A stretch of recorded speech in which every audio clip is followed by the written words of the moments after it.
దేశ రాజధాని ఢిల్లీలో వాయు కాలుష్యం అతిపెద్ద ముప్పుగా మారింది. ఇప్పుడు హస్తినలో ఇతర సమస్యల కంటే అతిపెద్ద సమస్య కాలుష్యమే. ఢిల్లీ పూర్తిగా గ్యాస్ ఛాంబర్గా మారిపోయింది. రోజు రోజుకు పడిపోతున్న గాలి నాణ్యతతో రాజధాని వాసులు ఉక్కిరిబిక్కిరవుతున్నారు. స్వచ్ఛమైన గాలి దొరికే పరిస్థితి లేదు.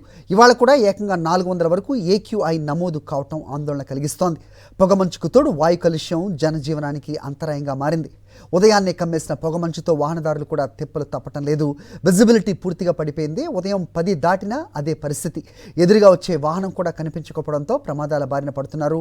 ఇటీవల జరిగిన ప్రమాదాలు కూడా పొగమంచు వల్ల జరుగుతున్నాయి.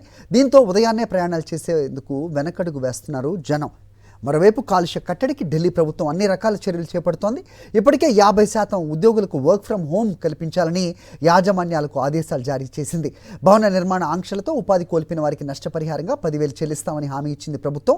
ఇక పొల్యూషన్ కంట్రోల్ సర్టిఫికేట్ లేని వాహనాలకు పెట్రోల్ బంకుల్లో ఇంధనం నింపవద్దని, ఢిల్లీ బయట రిజిస్టర్ అయిన BS4 ప్రమాణాలు పాటించని ప్రైవేట్ వాహనాలకు రాజధానిలోకి అనుమతి లేదని ఆదేశించింది.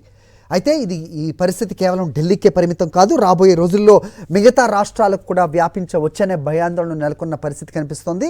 ఎందుకంటే నిన్న జరగాల్సిన IPL ఈ T20 మ్యాచ్ ఏదైతే సౌత్ ఆఫ్రికా ఇండియా మధ్య జరుగుతోందో అది లక్నోలో రద్దవడానికి కూడా ఎయిర్ క్వాలిటీ ఇండెక్స్ 182 దాటడంతో అక్కడ పరిస్థితి ఏ రకంగా ఉందో అర్థం చేసుకోవాలి.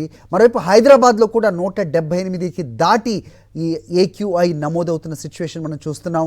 ఇదే పరిస్థితి కంటిన్యూ అయితే కనుక ఈ నగరాలు కూడా ఢిల్లీని మించి కాలుష్య స్థాయికి చేరుకునే ప్రమాదకర పరిస్థితులు ఉంటాయనేది చెప్పకనే చెబుతున్న సిచ్యువేషన్ మనం చూస్తున్నాం.